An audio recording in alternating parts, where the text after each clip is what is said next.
good?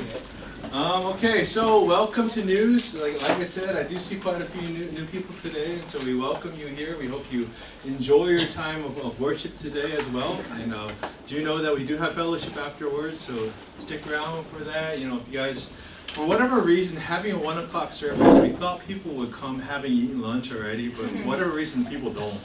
Because we commute. Yeah. I know people are coming from far, so I understand, but like, well, because of that, we end up having like the super late lunch afterwards. So for those of you that are hungry, know that we will eat together afterwards. With that, we're going through the book of Romans. We've been going through that from the beginning of this year, from January. So we're getting close to the end. We're here in chapter 13, and we're starting to wrap things up. But to get started, just a question to kind of to jog your brains, get you thinking is, we're going to talk about authority today.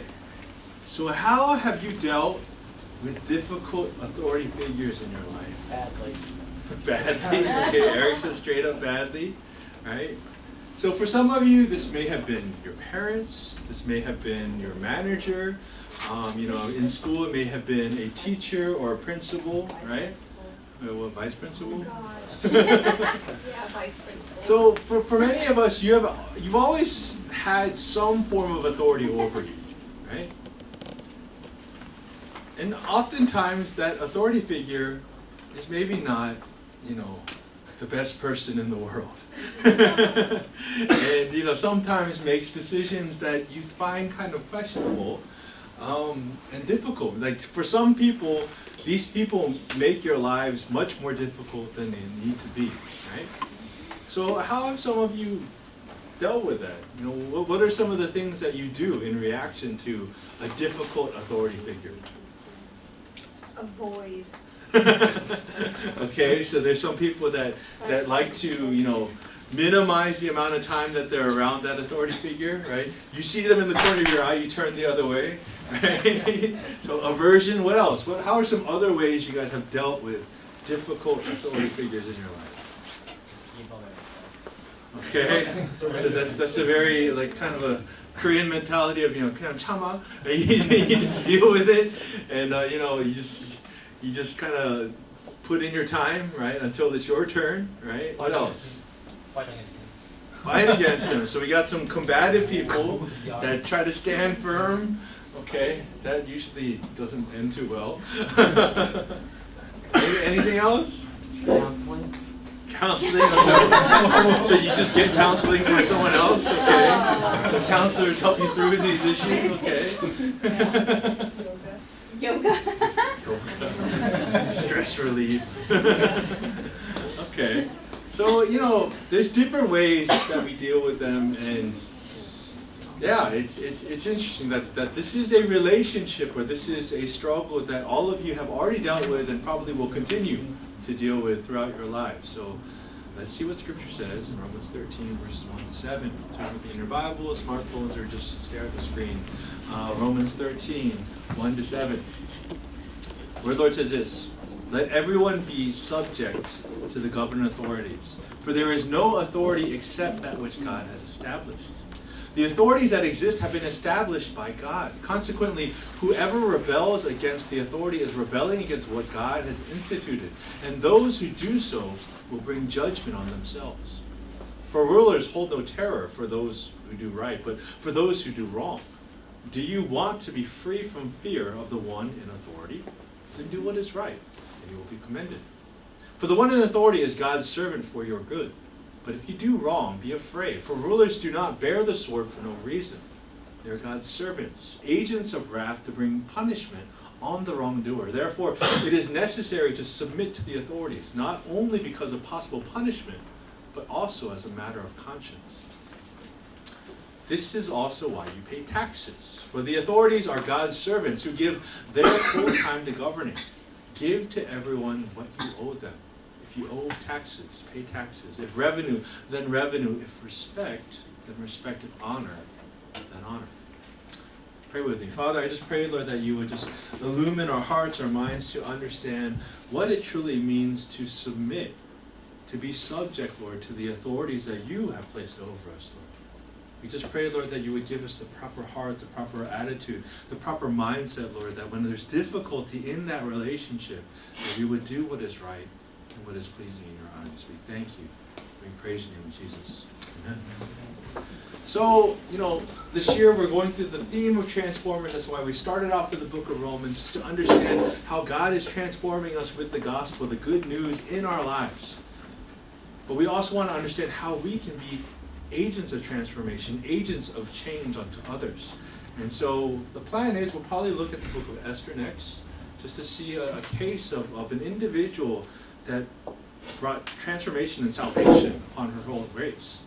But we've been going through the book of Romans, as I said. We're in this 4 sections. So we started off in chapters 1 to 11 with these 3 big blocks. The first talking about the gospel and why it was needed, how everyone is just, because of the witness of creation itself, everyone stands in judgment before God.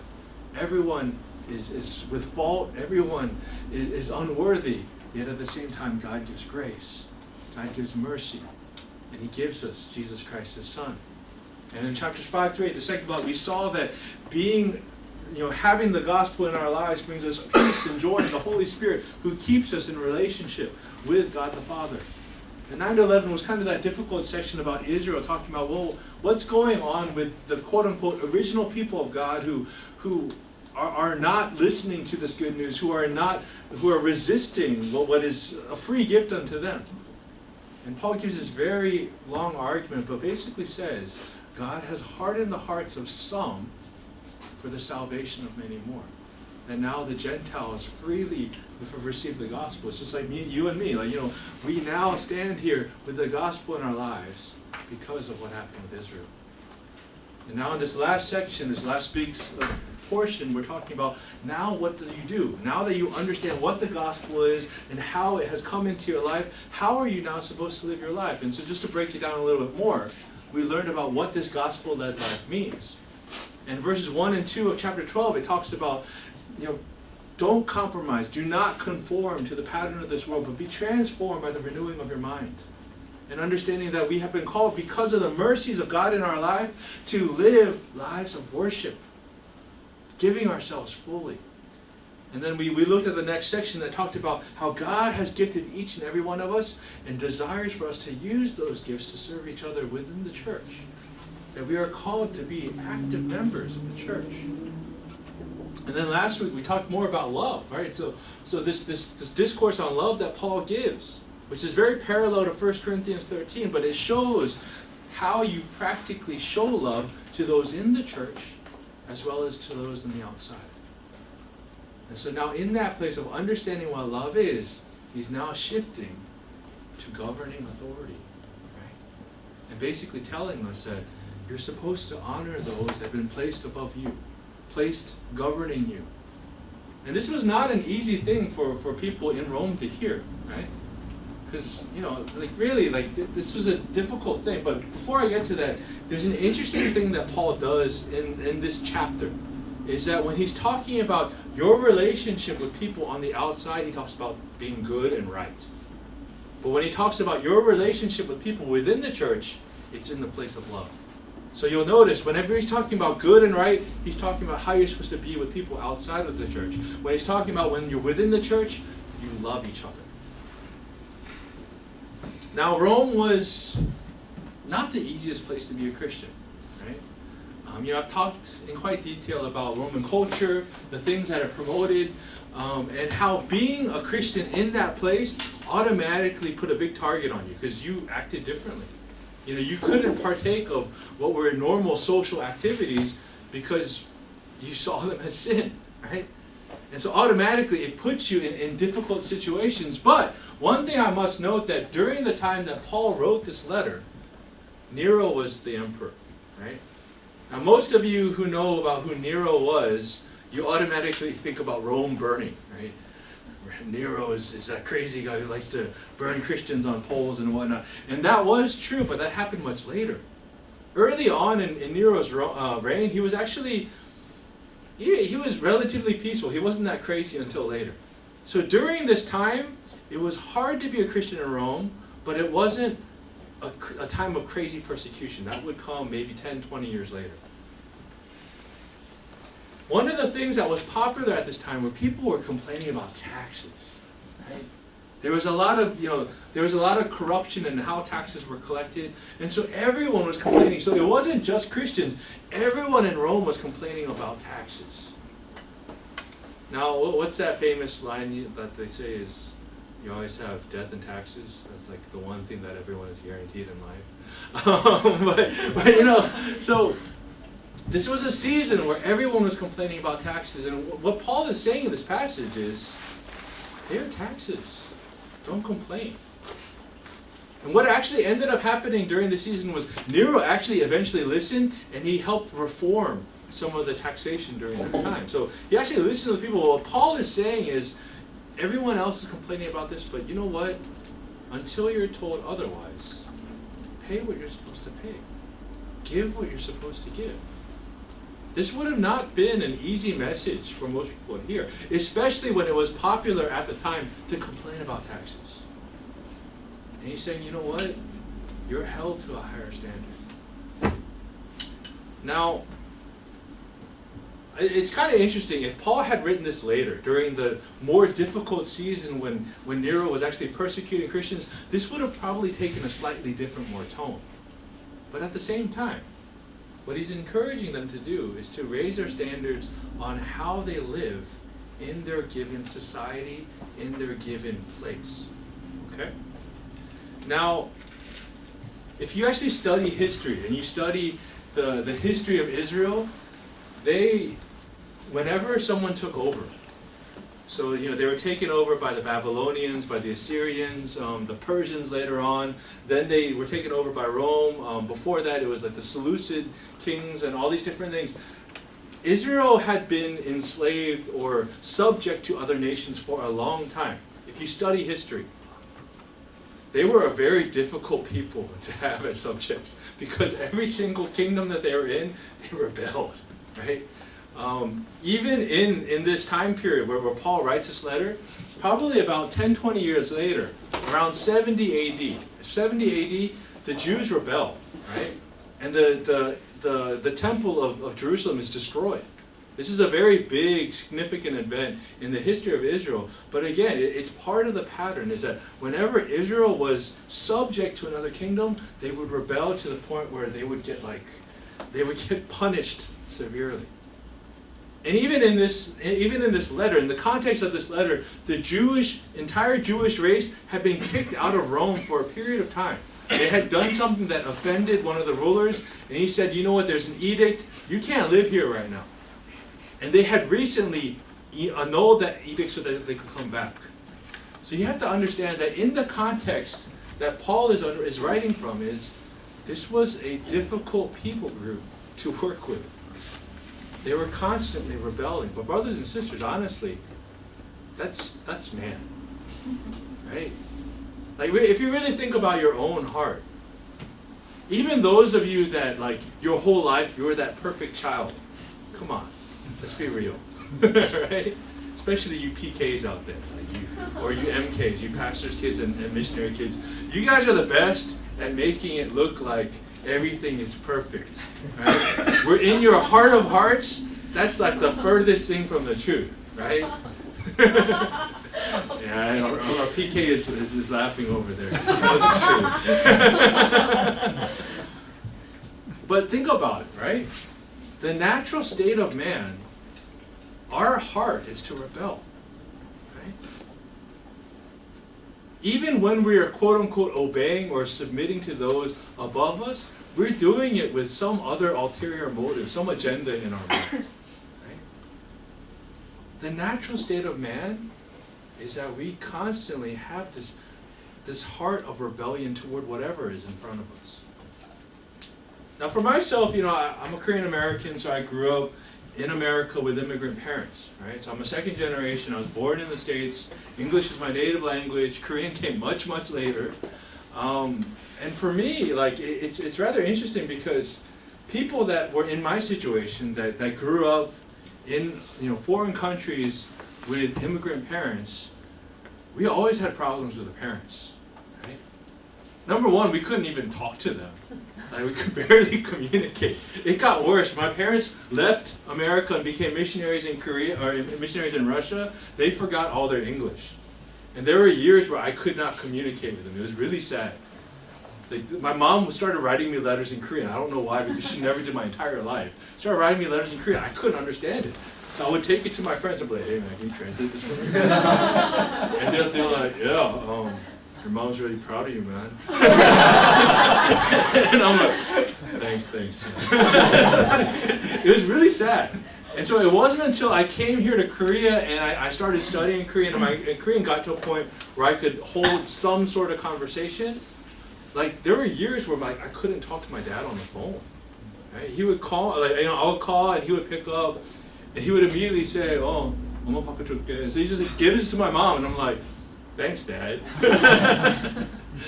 And apparently he still does that to my sisters. But now he talks to me because I can speak in Korean. So like, there was, for me, my direct authority figure, my parents, there were a lot of difficulties. There was language, there was culture. They didn't understand the Western culture that they brought me into when they moved to America. So to me, I'm actually really confused because I spoke at a youth event last Saturday, right? And so I was speaking to these middle schoolers and high schools, but I started to realize they don't have the same problems I did. Because their parents, like, are my age. So it's like, their parents speak English perfectly. Their parents, like, grew up abroad, and so I'm like, what? You guys have problems? like, I see them with their parents, and like, they love each other. Like, there's no, like with my generation, it's interesting because a lot of people around my age that grew up in America as second generation Koreans, all we could do was rebel. And so, like, it seems like my generation, a lot of Korean Americans became gang members, drug dealers, like serious things that, like, the current Korean kids that I see now, like Korean Americans or international Korean kids, like, that's not even a thought, right? But for my generation, we were thugs, right? There was a time when I would go to these retreats, and every single guest pastor that would come, a Korean American pastor, their testimony would always be about how they were in a gang, they sold drugs, like, they got busted. You know, some of them, like they talked about how they kill people, and you look at their eyes and you know they're telling the truth. And so it's like I was like, man, like, we're a bad generation. Like, we're a very rebellious generation. So to me, it's like, I'm very, like, as I was speaking to these kids a week ago, I was like, man, like, they went through a very different upbringing. Like, they don't have that conflict with their parents that I did. And, you know, all they care about is, like, Instagram and all this stuff. So I was like, I don't understand their problems. but for us, like, I grew up in a generation that was very rebellious. So to me, it's very understandable what that means. And I think for everyone here, we have had some type of authority over us, whether it's our parents, whether it was, like, you know, a certain manager, coworker, principal, whatever it is. And everyone here has had some type of difficult relationship where in our heart we wanted to rebel. Right? Like, to me, one of the most difficult things is seeing someone above me making very bad decisions, right? And feeling powerless to do anything about it. Right? And so really, I think in our very hearts, even if things are going okay, we're constantly trying to rebel. That's just the nature of who we are. But of course, once we find a relationship with God, once we receive the good news, that starts to change. But at the same time, there's always going to be this resistance. So why do I say all this? I say all this because one simple fact that I sense from this passage that I think people don't often talk about is that peace, a good, stable government that is actually helping out people for the most part, that's a gift from God. Yeah, I think most people will say that, like, you know, democracy, the republic, all these things are great inventions of man that happen over centuries of time. You went from this like monarchies to like oligarchies, and then like you had this line of things where it went from power coming from one individual to a small group until eventually allegedly the representation of everybody. Right? That's a flow that you saw, and most people will applaud that as a product of man. Right? But one of the things I want to argue that I sense in this passage is that God orchestrated all this. Right? The simple fact that most modern societies have moved toward democracy, I would even say God helped orchestrate that type of government to the point where it is now bringing an era of peace that most of the world has never known before. Now there's definitely war going on, don't get me wrong. Some would argue more so than ever, okay. But from our point of view, we are living in a society that isn't necessarily that oppressive. If anything, there's no oppression for most of us. For us foreigners, okay, living in Korea can be difficult. Don't get me wrong, right?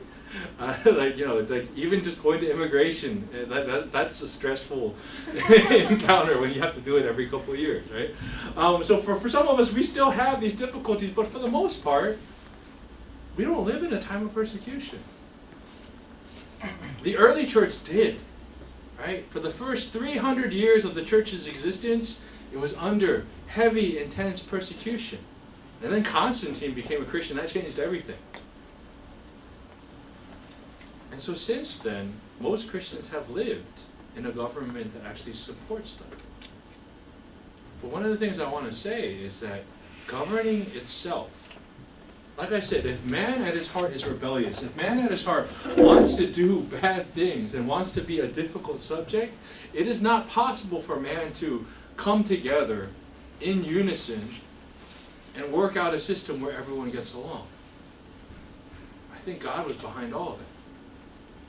Honestly, I've talked about this before, but when you study, like Western civilization history, right, and you look at the rise of Rome, it makes no sense. The Romans weren't the brightest race, right? The Greeks were much, much more intelligent than them. If anything, they stole all the Greek ideas. They even stole the Greek language, right? You don't speak Roman, you speak Greek, right? And so they took those concepts and they learned how to just modify it a little bit. Like I like to say, Greek is like Steve Jobs and Apple. And then like Rome is Bill Gates and Microsoft. Bill Gates never made anything that he sold. He just took it and he tweaked it a little bit. Right? It's the same kind of concept. And so, honestly, when you see how Rome became this amazing empire and this Pax Romana, this peace that no one in the world had ever experienced, logically it doesn't make that much sense.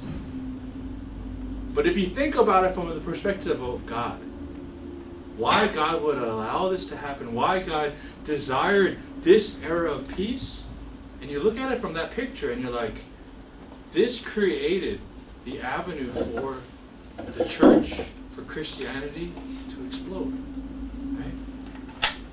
You had roads, which could take you almost anywhere in the world, which was not possible. You had peace that allowed you to go from country to country without having to worry about these barbarians coming and killing you.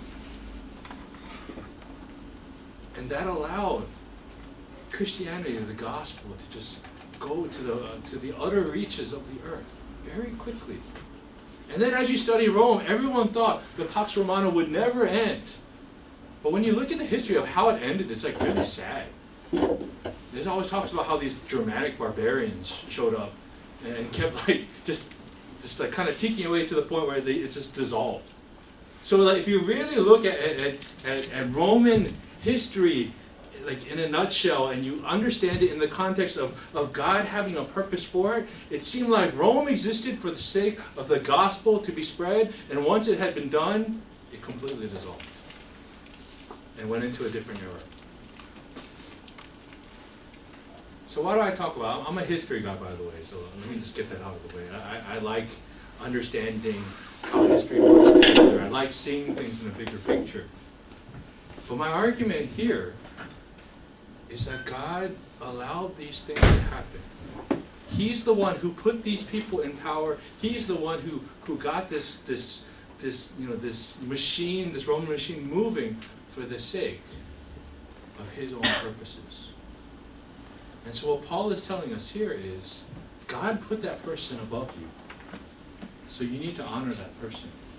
You need to respect that person. You need to be submissive to that person. Now, of course, like he's basically echoing what Jesus Christ himself said in Mark 12. Jesus said to them, give back to Caesar what is Caesar and to God's what is God's. Right? Someone came up to him and asked him if they should pay taxes to the Romans. And Jesus says, whose picture is on that coin? Right? And it was Caesar's. It's like, give it back to Caesar. Right? So Jesus himself started this concept. But he also puts a condition, but give back to God what is God's. So obey those that God has put above you, unless it requires you to challenge your faith. You still give back to God what is God's. So if there's anything that someone in authority is telling you that is compromising that, then God is the first authority. Okay? Now even still, you look at Jeremiah 29:7. This passage says, also seek the peace and prosperity of the city to which I have carried you into exile. Pray to the Lord for it, because if it prospers, you too will prosper. Now let me give you the context of this. This is to a people that have been taken away from Israel and put in exile in the city of Babylon. They are in the city of their oppressors, and this is actually very similar to like during the Japanese occupation of Korea, when Koreans were sent over to Japan. That's kind of their context, right? Where they have been removed from their home country and they are being given Japanese names and they're being forced to speak Japanese, and their cultural identity is essentially being erased. In that same context, that's what was happening in Babylon. These Babylonians took some of the Jews out of Israel, brought them into their city, changed their names, changed their culture, changed their language. And to those people, Jeremiah writes, what God is telling you is, seek the peace and prosperity of the city to which I have carried you into exile. This is a time of much more oppression than the passages that I'm talking about in Romans 13. Romans 13, it was hard to be a Christian in Rome, but they weren't trying to erase who you were. They weren't trying to change you into something that you weren't. That's the context of Jeremiah. But even in this difficult season, God is saying, I put you there for a reason. It is your purpose, even in this difficult season, to pray for the prosperity of that place. Because if it prospers, you too will prosper. Now think about that. Think about, like, let's say for whatever reason, North Korea decides to attack us and they win. And they decide to take us back to Pyongyang, right? And they're like, you guys are now North Koreans. You know, like, 한국말 말하고 조선말 해야 돼. So it's like, you gotta speak this, like, you know, this different form of Korean. You know, for us that don't know Korean, like, we gotta learn this 조선말, whatever that is. And like, you know, think about if we're in that context. And God is saying, you know what? What you should be praying for is not necessarily your release. Think about that. This passage is not saying, pray to me that I will get you out of Babylon. That's not it. Do not pray for the end of oppression, but pray instead for the prosperity of those that are oppressing you. That's kind of crazy. For some of you that are in the know, there have been many that have been detained in North Korea, and one so right now, it's a pretty well-known pastor from Canada, Korean Canadian, and you know, we've been praying for this pastor for a long time. We have these joint prayer meetings where a bunch of different English ministers get together, and we particularly pray for this man often. And actually what happened was his wife was in town, and so some of the pastors met with his wife, and she actually was, and she found out about our meeting, and she wanted to share some input, and she said, you know what, we're thankful for everyone's prayers, we're thankful for just everyone having that heart for my husband, but what she said was, you know what, we don't actually pray the same prayers you guys pray. It's like, you guys have been praying for his release, you guys have been praying for some type of intervention, and that would be great, but she's like, we're actually praying more that this would be in line of the Joseph story. What happened to Joseph? Joseph was thrown into slavery by his own brothers, right? God never took him out of that slavery. He was a slave for 13 years. But God turned that difficult situation into a season of favor where he rose up from slavery and ended up becoming the number 2 man in Egypt, so that he could bless not only Egypt by protecting them from the famine, but all the surrounding nations as well as his own family. God took a very difficult situation, and Joseph himself says in Genesis 50, when his brothers come up to him and his brothers are like, don't kill us, our dad's dead now, don't kill us. And he's like, no, what you guys intended for harm for me, God intended for a greater good. And he understood that. God never took Joseph out of Egypt. God placed Joseph in Egypt for a greater purpose. And so that pastor's wife told us, that's our prayer. God put my husband in North Korea for a reason. And we want to see a Joseph story. We're not praying for his release. So that's the model that the Bible shows us, is that when we're under oppression, we're not actually supposed to seek a removal of that oppression. We're not supposed to seek escape. We're actually supposed to pray for peace and prosperity over those that are oppressing us. That's the model. So what is that telling us? For most of us, when we have difficulties, when we have someone in authority over us that is making things hard, we're usually praying against that person, right? God, take them away from me. God, get them fired. Right? That's our heart, is for them, for something bad to happen to them, right? Or for them to change their mind so that they're on our side. Like, oh God, for my parents, help them to understand that I am right. Right? That's our heart. But that's not what the Bible shows us. The Bible shows us, pray for their peace and prosperity. Bless them. Submit to them, unless it causes you to challenge your faith. That's a lot harder, right? That's a lot harder. And so even with Paul, Paul, he went through so much difficult seasons. You look at him and his ministry career, most of his life he was in jail. And the reason why he was in jail was he invoked his right as a Roman citizen to go to trial to Rome. So as we went through the book of Acts a couple years ago, that last third section of Acts was about his journey to Rome. But most of the time, he was stuck in jail.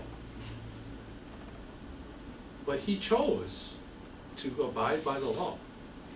Even though he was unrightfully put into jail most of these times, he never complained.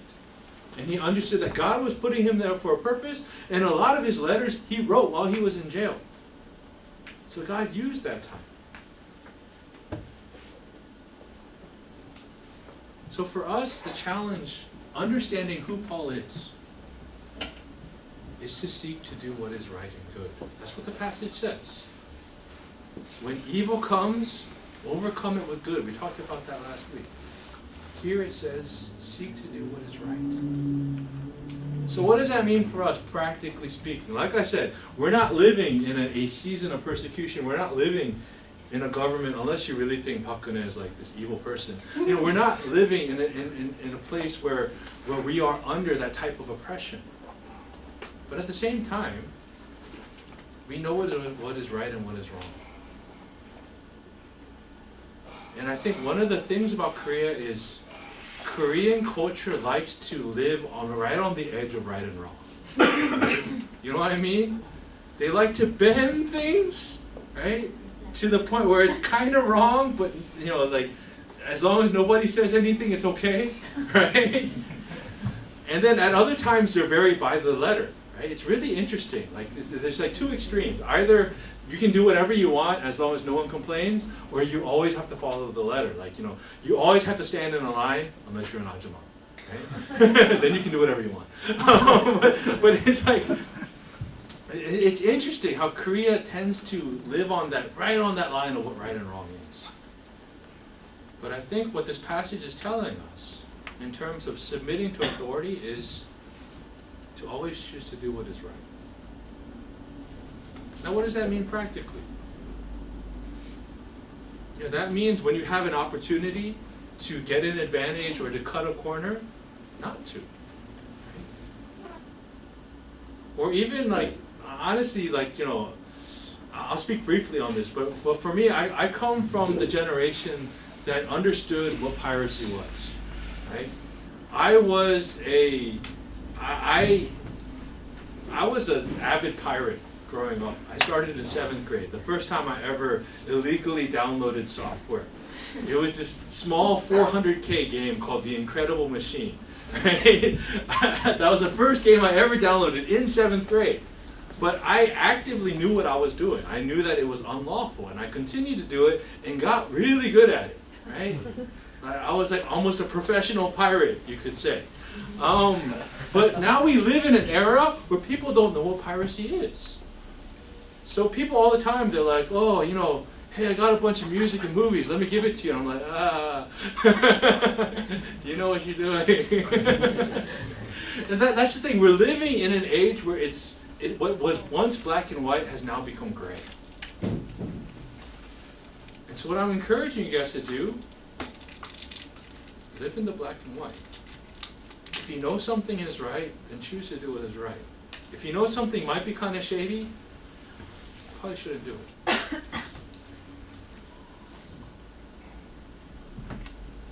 Now I've had a pastor take this to the extreme where I was driving in the car with him, and he refused to ever go above the speed limit.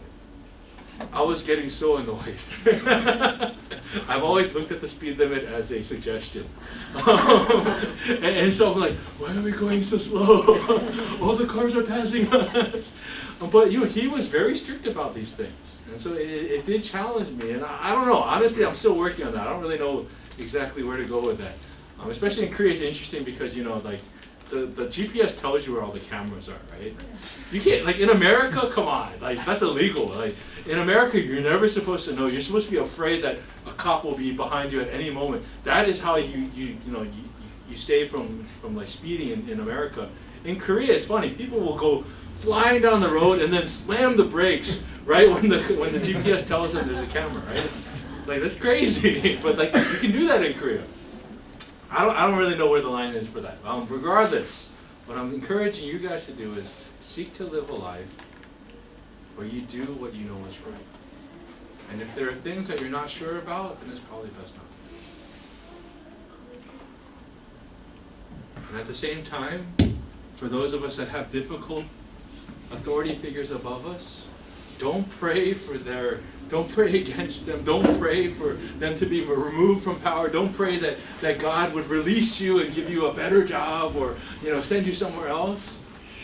Pray instead for that person's peace and patience. And actually, the patience comes from the last passage. The last passage in Romans 12 said, seek for patience in affliction. So in our seasons of difficulty, pray for patience, not for deliverance. That's the message I want to give you guys today is, don't pray for difficult seasons to end, or for God to remove you from them. Pray instead that He would turn it around where you can be a blessing to those that are even making your lives terrible. Let's take some time to pray. I want you to just pray and think about one difficult authority figure in your life right now. Might be a parent, might be a manager, someone above you. Just whoever comes to your mind, I want you to just pray for that person. Even as hard as they might make your life, I want you to pray that God would reveal himself to them, that God would bless them. So I want you to pray for that difficult person in your life right now, for their peace and prosperity. Let's pray.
Situations, whatever we're doing, that we would seek to live lives where we are doing what we know is right and what is good. So let's pray that in our own lives that we would choose that difficult path of doing what is right rather than what might be easy. Let's pray.